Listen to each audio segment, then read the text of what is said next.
గత 5 సంవత్సరాలుగా crime rate పెరగడానికి ప్రధానమైన కారణం గంజాయి ఎక్కువ జరిగింది.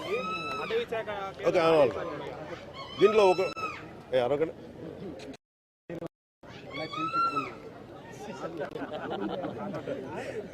గంజాయి నేను మొన్న ఆశ్చర్యంగా చూశాను. గంజాయి ఎక్కడ అది మన ఏదో హాస్పిటల్ వెనక కొండపైన పెంచుతాను. వైజాగ్ నడిగొడ్లో కూడా పట్టుకొచ్చారు. అంటే మీకు భవిష్యత్తులో నేను ట్వీట్ కూడా చేశాను, దాన్ని ట్యాగ్ చేశాను హోమ్ మినిస్ట్రీకి కూడా. దీన్ని గంజాయి సాగుకి ప్రత్యేకించి డ్రగ్స్కి సంబంధించి ఒక ప్రణాళిక సిద్ధం చేస్తున్నాం. దాన్ని ఖచ్చితంగా మాట్లాడతాం. We will handle that. But forest department కంటే కూడా ఎక్కువ రెవెన్యూ ల్యాండ్స్లో ఎక్కువ ఉంది, మోర్ దెన్ రెవెన్యూ ల్యాండ్స్లో దాదాపు. అలాగే ఈ మధ్యన జస్ట్ చెప్పి నేను వెళ్ళిపోతాను. గత వైసీపీ నాయకులు, గత ముఖ్యమంత్రి ఆయన పోలీస్ అధికారులను బెదిరిస్తూ ఉన్నారు. ఐపీఎస్ మన చిత్తూరు జిల్లా ఐపీఎస్ అధికారిని సుబ్బారెడ్డి గారిని మీరు ఎక్కడ సప్త సముద్రంలో మీరు వెళ్ళినా కానీ వెతికి పట్టుకుంటాం, డీజీపీ గారిని వదలం రిటైర్మెంట్ అయినా అని చెప్తా ఉన్నారు.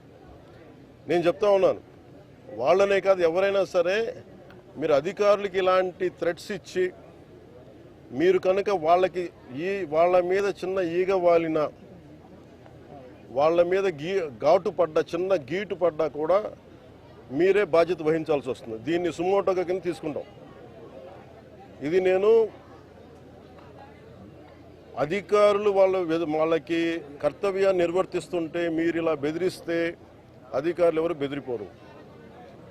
అలాగే గత కాలంలో ఉన్నతాధికారి ఒక ఆయన ఐపీఎస్ అధికారులందరినీ పిలిచి ఆయన చెప్పే మాట ఒకటే, ఈ ప్రభుత్వం 20 సంవత్సరాలు ఉంటుంది, అందుకని మీరు ఇష్టారాజ్యంగా చేసేని మీరు లైన్లో పడకపోతే మీరు ఇబ్బంది పడతారని చెప్పి వాళ్ళ చేత ఘోరమైన తప్పిదాలు చేయించారు. పాపం ఇంట్లో 7 ఏళ్ల బిడ్డ ఉన్న ఒక మహిళని కూడా పాపం ఆయన షిప్ క్యాప్టెన్, ఆయన కమర్షియల్ షిప్ క్యాప్టెన్, ఆవిడని కూడా అటెంప్ట్ మర్డర్ జైల్లో పెట్టేశారు. చిన్న ఇలా రోడ్డు మీదకి వచ్చి ఎవరో నిరసన చేస్తాను చూస్తుంటే ఆవిడ. మేము అలాంటి ప్రభుత్వం కాదు. నేను అలాంటి సమయాల్లో కూడా నేను మా జన సైనికులకి ప్రత్యేకించి పార్టీ తరఫున అందరికీ కూడా నేను చెప్పాను, మీరు ఎక్కడా కూడా లైన్ దాటి వ్యక్తిగతంగా ఎవరిని విమర్శించకండి అని చెప్పి మీకు చాలా సందర్భాలు నేను తెలియజేశాను. అలాగే అధికారులు చాలాసార్లు మమ్మల్ని ఇబ్బంది పెడుతున్నప్పుడు కూడా నేను ఇప్పుడు కూడా కూర్చోబెట్టి ఒత్తిడిని అర్థం చేసుకోగలం, కనీసం మీరు బాధ్యత గట్టిగా మాట్లాడాం, కానీ ఎక్కడా మేము కూర్చొని మేము అంతూ చూస్తాం, మిమ్మల్ని ఇలా చేస్తాం నేను ఎప్పుడు మాట్లాడను. అలాంటిది ఒక ముఖ్యమంత్రి స్థానంలో కూర్చున్న వ్యక్తి, ఇప్పుడు మాజీ ముఖ్యమంత్రి అయ్యుండొచ్చు కానీ మీకు బాధ్యత ఉంది. ఎవరైనా ఎమ్మెల్యే, మీరు ఎమ్మెల్యే, మీరు కూర్చోబెట్టి అధికారులని, ఐపీఎస్ అధికారులని, డీజీపీలని వాడు కర్తవ్యాన్ని నిర్వర్తిస్తాం, వాళ్ళు అడ్డగొలిగేం చేయట్లా. దేని మీద వాళ్ళు మీరు కొరడా అయిపోయారు? ఇళ్లలో కూర్చొని మీరు ఆడపిల్ల, మీరు అంటున్నారు రోడ్డు మీద ఆడపిల్లలకు సంరక్షణ లేదని. మీరు దీన్ని ప్రారంభించింది ఎవరని ఇంత ఎందుకు పెట్టిరెగిపోయారు? ఈ దేశంలో ఎప్పుడు కూడా, ఈ రాష్ట్రంలో ఎప్పుడు కూడా లేదు ఇంత పెట్టిరెగిపోవడం. నాయకులు గత ప్రభుత్వ నాయకులు ఇష్టారాజ్యంగా మాట్లాడారు. ఒక్కొక్కళ్ళు ఏదంటే అది మాట్లాడేశారు.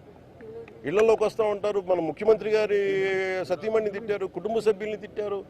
ఎన్నోసార్లు నాకు వచ్చి మీ ఇళ్లలోకి వచ్చి రేపులు చేస్తూ ఉంటారు. ఇలాంటి మీకు 3 ఏళ్ల బిడ్డల్ని, 5 ఏళ్ల బిడ్డల్ని మీరు రేపులు చేసి ఎందుకు వచ్చేస్తున్నారంటానికి పాలించాల్సిన నాయకులు, అసలు క్రమశిక్షణలో ప్రజాస్వామ్యాన్ని బలంగా తీసుకెళ్లాల్సిన నాయకులు ఇష్టారాజ్యంగా మాట్లాడుతూ ఉంటే కింద క్రిమినల్స్కి ఏమైపోతే మనం తప్పులు చేస్తే పర్లేదు. This has become a president. అందుకని మేము మేము మొన్న చెప్పాము, మెతక ప్రభుత్వం మంచి ప్రభుత్వం కానీ మెతక ప్రభుత్వం కాదని. అలాగే మేము ఎవరైతే వార్నింగ్లు ఇస్తున్నారో వారికి నేను చెప్తా ఉన్నాను, this I will take to the highest authorities in India. గుర్తుపెట్టుకోండి, ఒక్క ఐపీఎస్ అధికారి ఇప్పుడే కాదు భవిష్యత్తులో కూడా 10 సంవత్సరాల తర్వాత అయినా సరే కేసు మీ మీద వచ్చేలా పెడతాం ఇంకొకసారి ఇలాంటి వార్నింగ్.